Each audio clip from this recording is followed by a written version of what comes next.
लेकिन मुझे बहुत अच्छा लगा, सीरियसली मुझे बहुत अच्छा लगा जिस डायरेक्शन में मैं तुझे ले जाना चाह रहा था। ठीक है, आपके लोगों के कमेंट्स पढ़ने के बाद मुझे ये एहसास हुआ कि आप बिल्कुल सही डायरेक्शन में जा रहे हो। ठीक है, सवाल मैंने आपको दिए, कल होमवर्क थोड़ा ज्यादा दिया था, देना भी था मुझे, मैंने बोला था आपको। ठीक है, और आपने काफी कुछ सीखा होगा कल के होमवर्क के देखने के बाद। बोले हाँ यार, ठीक है, इस प्रकार से रिपीटेडली सवाल भी आते हैं जेईई मेंस में। तुमने देखा होगा कुछ सवाल जेईई मेंस के जो थे वो रिपीटेडली पूछे गए थे। ठीक, कुछ सवाल ऐसे थे जो आपको लगेगा कि हो जाएंगे, लेकिन जब करने जाते हो तो कैलकुलेशन मिस्टेक हो जाती है।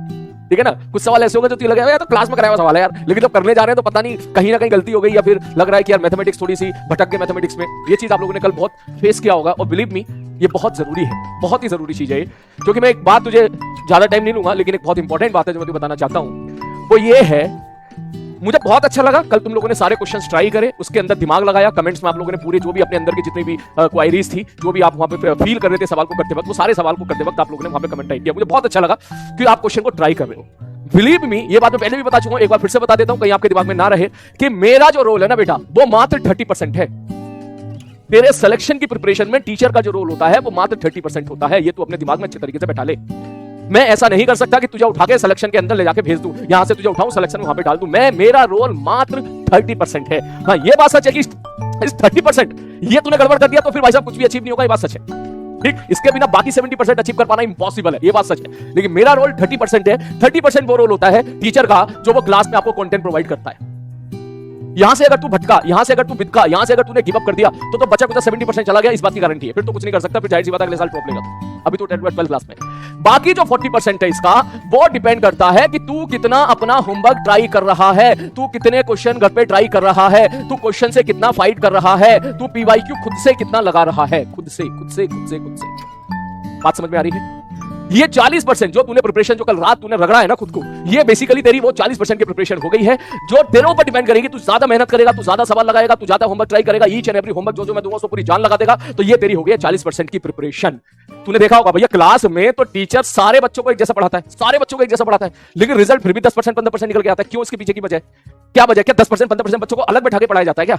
नहीं ना। लेकिन वो 10% 15% बच्चे क्लास के बाद इतनी मेहनत करते हैं कि उनका रिजल्ट अलग दिखता है। मैं तेरे सामने यहां पे 2 ही घंटे हूं बस, मैक्सिमम 24 घंटे में 2 घंटे तू मेरे सामने रहता है, या 2 घंटे दूसरे सर के सामने रहता है, 4 घंटे सपोज तू यहां पर रहता है, बाकी 20 घंटे तू घर रहता है, अपने साथ रहता है, जो भी तू चाहे, चाहे तुझे स्कूल जाना होता हो, होमवर्क करना होता हो, खेलना रहता हो, रिश्तेदारी निभानी होती हो, या फिर दोस्तों के साथ जो है घूमना होता हो, या यूट्यूब पे जाके वहां पर टाइम पास करना होता हो, या रील्स पे टाइम पास करना होता हो, सोना होता हो, जो भी होता हो, वो 20 घंटे तेरे हैं। मैं यहां पर तेरे साथ 2 घंटे हूं। ये बात तुझे समझनी पड़ेगी। तो ऐसा क्यों होता है कि क्लास में एक बच्चा तो भाई साहब बड़े शानदार मार्क्स लेके आता है, एक बच्चा तो 1000 के अंदर लेके आ जाता है, 500 के अंदर लेके आ जाता है। ये ऐसा तो है नहीं कि यहां पर कोई हम लोगों ने अभी सब बच्चों को अलग कर रखा है, ऐसा तो है नहीं, सारे बच्चे एक ही बैच में है। ठीक है, तो ऐसा क्यों होता है भाई साहब? एक बच्चा बहुत अच्छा रिजल्ट लेके आ जाता है, और दूसरा बच्चा जो है एक ऐसा भी होता है जो भाई साहब मार्क्स बिल्कुल नहीं लाता, नेगेटिव मार्क्स लेके आता है, 10% 15% मार्क्स लेके आता है। हाँ, ज्ञान वो अव्वल लेवल का देता है, वो अलग बात है। ठीक है, वो ज्ञान उससे तुम सारी चीज के लिए वालो, वो अलग बात है। लेकिन क्यों ऐसा डिफरेंस आता है? उसका डिफरेंस की वजह यही है बेटा, क्योंकि जो वो वाले बच्चे होते हैं वो घर पर जाकर खूब मेहनत करते हैं, जैसे तूने कल रात मेहनत करी थी। अब तू कहेगा सर ये तो 70 हुआ है, 30 कहां गया? मैंने कहा 30% ये वेटेज रखता है आपका टेस्ट देने का तरीका। टेस्ट देने का तरीका, टेस्ट देने का तरीका मतलब मॉक टेस्ट। इसमें मैं मानता हूं कि अभी तुझे समय नहीं मिलेगा, इसके लिए अभी हमारे पास वक्त है। जब हमारा सिलेबस कंप्लीट हो जाएगा, सिलेबस कंप्लीट होने के बाद फिर मैं तुम्हें प्रेशराइज करूंगा, बार बार बोलूंगा मॉक टेस्ट दो, मॉक टेस्ट दो, मॉक टेस्ट दो, मॉक टेस्ट दो, मॉक टेस्ट दो। इस बार जिन बच्चों ने बहुत अच्छा परफॉर्म किया है, जब उनसे बातचीत की मैंने, तो उन्होंने ये बात बोली, बोले सर हम लोगों ने एग्जामिनेशन से 1 महीने पहले हम लोगों ने खूब मॉक टेस्ट दिए, खूब मॉक टेस्ट दिए, रोजाना एक मॉक टेस्ट देते थे। जब मॉक टेस्ट देने जाते हो, जब वहां पे टेस्ट पेपर देने जाते हो, तब आपको गलती का एहसास होता है कि यार हमारा टाइम मैनेजमेंट गड़बड़ हो रहा है, आते हुए सवाल गलत हो जा रहे हैं।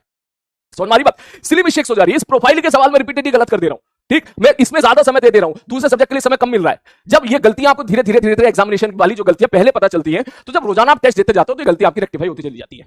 कैसे खेलना है, वही वाली बात है ना, एक होता नेट पे खेलना, एक होता मेन मैच पे खेलना। ठीक, तो मैं आपको पहले ही क्लियर कर देना चाहता हूं मेरे भाई कि यहां पर ये मेरा काम है।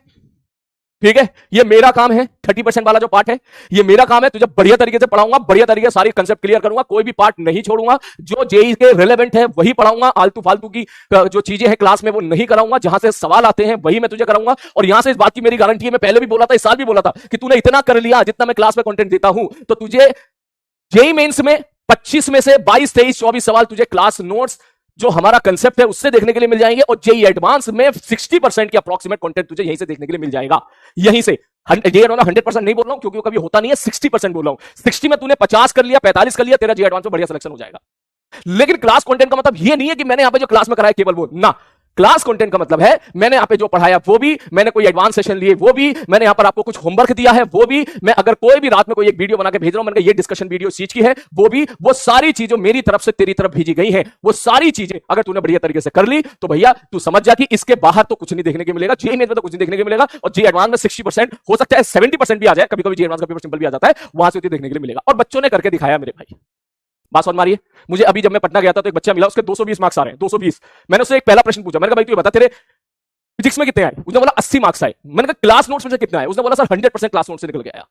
अब ये बात वो पढ़ने वाला बच्चा है तो वो समझ गया। अब ऐसे में कुछ ज्ञानी लोग भी होंगे जो ज्ञान पे लेंगे आके, अरे ऐसे तो सबके नोट से आ जाते हैं, अरे ऐसे तो भैया ऐसे तो मेरे पेपर से भी आया था पूरा। अबे तो तेरे पेपर से तेरे पेपर में आया तो तू करके क्यों नहीं आया? तेरे मार्क्स क्यों नहीं आए?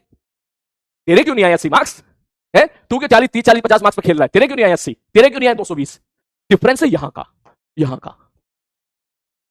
ठीक, उन बच्चों ने यहां पे मेहनत करी, यहां पे रगड़ा है खुद को बहुत ज्यादा, पूरे साल रगड़ा है, पूरे साल रगड़ा है, पूरे साल खूब मेहनत करिए, जबरदस्त तरीके सारे क्वेश्चंस लगाने की कोशिश करिए। जो मैंने कल आपको बोला था कि पागलपन होना चाहिए आपके अंदर सवाल लगाने के लिए, वो उनके अंदर पागलपन है, वो सवाल देखते हैं, उनको उनको उनको फाइट करनी होती है, वो एचसीबी लगाते हैं, पूरा जो होमवर्क दिया जाता है, क्लास होमवर्क दिया जा रहा है, डीपीपी दिया जाता है, पागलों की तरह टूट पड़ते हैं। ठीक, तो उनको कैसे मैच कर पाएगा एक ऐसा आदमी, एक ऐसा बच्चा जो यूट्यूब पे जाके कमेंटबाजी खेलता है, ठीक है, यूट्यूब पे जाके इधर उधर जाके स्पैमिंग करेगा, क्लास के बैच में आके यहां पर स्पैमिंग करेगा, शांति से बैठकर नहीं पड़ेगा, वो उसको मैच ही नहीं कर सकता कभी भी। इसलिए ऐसे बच्चे जितने भी होते हैं भैया, उनकी रैंक 5 लाख 6 लाख 7 लाख रैंक आती है, और आखिरी में तुम्हें पता ही है वक्त निकल जाता है, वो भैया वो रोते रह जाते हैं। ठीक है, वो फिर इधर जाएंगे, उसको ब्लेम करेंगे, उसको ब्लेम करेंगे, उसको ब्लेम करेंगे, खुद के गिरबान में कभी झांक के नहीं देखेंगे। क्लियर है भाई साहब? चलो, तो कल मुझे सीरियसली बहुत अच्छा लगा, बहुत अच्छा लगा जब आप लोगों ने